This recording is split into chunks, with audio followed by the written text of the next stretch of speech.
हे welcome back. Actually में क्या है, आज हमें ये चीज देखना पड़ेगा इजेमआर का फुल कॉन्सेप्ट क्या है। क्या कहा बाबू, इजेमआर का फुल कॉन्सेप्ट पढ़ाऊंगा नहीं सिखा दूंगा, शर्त एक रहेगा कॉपी पेन लेकर बैठना है, इधर उधर नहीं भटकना। एक्चुअली में इजेमआर का फुल कॉन्सेप्ट क्या है, इजेमआर के बाद ऐसी क्या क्या चीज है जो आ सकती है और सेंस क्या बनाएगा। आज हमें इजेमआर के कॉन्सेप्ट पर ही काम करना है, इधर उधर नहीं भटकना, मुझे देखना नहीं है कॉपी पेन लेकर बैठो, वही पढ़ाऊंगा नहीं कॉन्सेप्ट दूंगा। मैंने क्या कहा बाबू, आपका कॉन्सेप्ट क्या है इजेमआर का, मैंने यहां पर इजेमआर लिख दिया।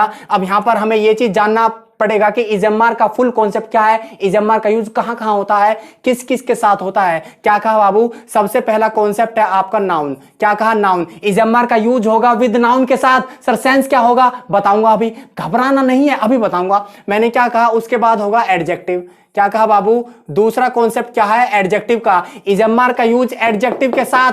सर सेंस क्या बनाएगा, कॉन्सेप्ट क्या होगा, जड़ क्या होगा, अभी बताऊंगा। एक एक चीज को लिख लो, कॉन्सेप्ट को नोट कर लो। मैंने क्या कहा, और तीसरा कॉन्सेप्ट है वर्ब का थर्ड फॉर्म। सर वर्ब का थर्ड फॉर्म भी आता है क्या, बिल्कुल आता। सेंस क्या होगा, अभी बताऊंगा। मैंने क्या कहा, चौथा कॉन्सेप्ट है वर्ब का फोर्थ फॉर्म। इजेमआर के साथ वर्ब का फोर्थ फॉर्म आएगा तो कॉन्सेप्ट क्या होगा। मैंने क्या कहा, पांचवा कॉन्सेप्ट है बीइंग का। किसका, बीइंग का। सर इजेमआर के साथ बीइंग कब आता है। अब बच्चों का कॉन्सेप्ट ये होता है, सर V4 और बीइंग दोनों सेम ही बात है ना, बीइंग भी तो V4 है। बिल्कुल मानता हूं, बिल्कुल मानता हूं कि V4 दोनों ही है, लेकिन यहां अलग सेंस है, यहां अलग सेंस है। यही चीज नोट करना, इंग्लिश का कॉन्सेप्ट ही है। सर आज एक एक कॉन्सेप्ट को हिला दूंगा। मैंने क्या कहा, इजेमआर के साथ नाउन आएगा, एडजेक्टिव आएगा, V3 आएगा, सेंस क्या होगा अभी बताऊंगा। V4 आएगा और बीइंग भी आएगा, किस सेंस से आएगा यहां ध्यान दो। मैंने क्या कहा, जब इजेमआर के बाद नाउन या फिर एडजेक्टिव आता है तो सब्जेक्ट के बारे में एक्स्ट्रा इंफॉर्मेशन दिया जाता है। क्या दिया जाता है, एक्स्ट्रा इंफॉर्मेशन। किसके बारे में, सब्जेक्ट के बारे में। कैसे सर,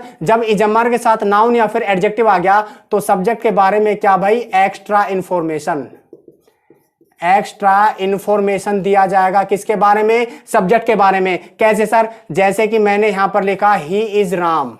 क्या लिखा, ही इज राम। मैंने ही इज राम, इज के बाद क्या किया, यूज, नाउन का यूज किया। नाउन है राम, क्या है, नाउन है। तो यहां पर मैंने क्या कहा, ही इज राम, वह राम है। वह काम क्या कर रहा है नहीं बताना, वह खेल रहा है, पी रहा, खा रहा, कुछ नहीं बताना, सिर्फ इतना बता दिया वह राम है। समझ में आ रहा बात, वह के बारे में एक्स्ट्रा इंफॉर्मेशन दे दिया, उसका नाम बता दिया, वह क्या है, राम है। अब मैंने यहां पर कहा, यहां पर मैंने कहा आई एम मनोज।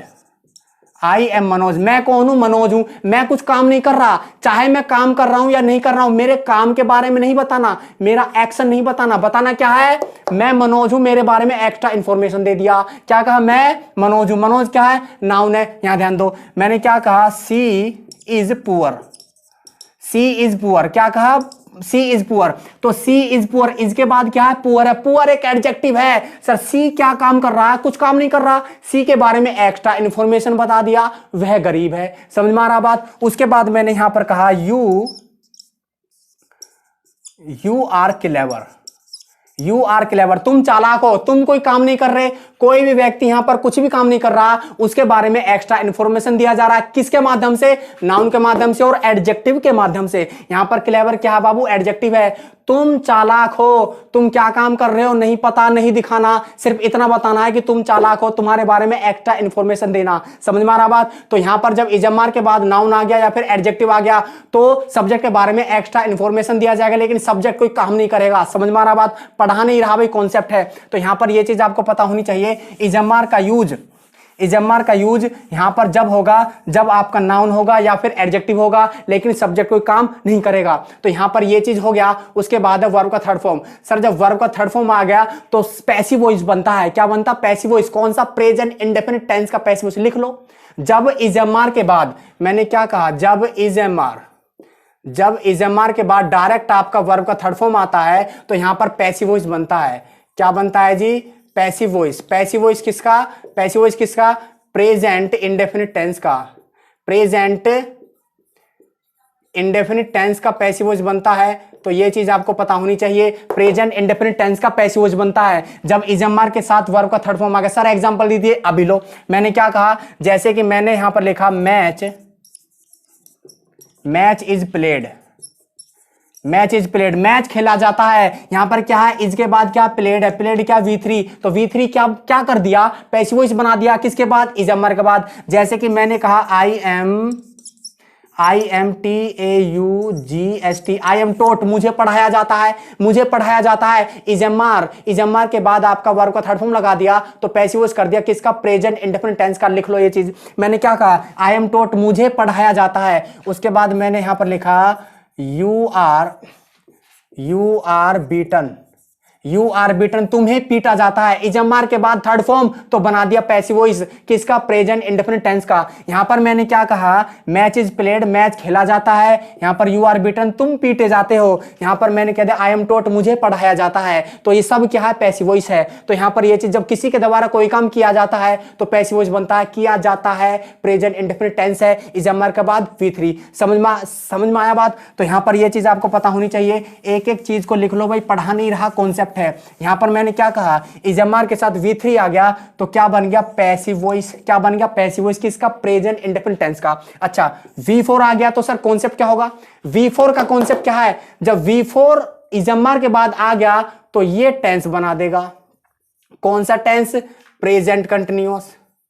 कौन सा, प्रेजेंट कंटिन्यूअस टेंस का निर्माण कर देगा जब इजमार के साथ V4 आ गया। सर कैसे, जैसे कि मैंने कहा I am going, I am going, I am going मैं जा रहा हूं, आई एम गोइंग मैं जा रहा हूं। यहां पर मैंने कहा he is playing, he is playing, वह खेल रहा है, वह खेल रहा है। यहां पर अब मैं काम कर रहा हूं जाने का, अब ये एक्शन कर रहा हूं जाने का, मैं जा रहा हूं। ठीक है, मैंने यहां पर क्या कहा, ही इज प्लेइंग, वह खेल रहा है, तो वह एक्शन कर रहा खेलने का। यहां पर सब्जेक्ट के बारे में एक्स्ट्रा इंफॉर्मेशन नहीं दिया जा रहा, सब्जेक्ट का क्रिया दर्शाया जा रहा है। जो सब्जेक्ट एक्शन कर रहा है, एक्शन क्या कर रहा है, जाने का, एक्शन क्या हो रहा है, खेलने का। समझ में आ रहा बात। तो ये क्या है आपका V4, जब इजमार के साथ V4 आ गया तो टेंस बना देगा कौन सा, प्रेजेंट कंटिन्यूअस टेंस। समझ में आ रहा बात। फास्ट पढ़ना, स्लो नहीं पढ़ना।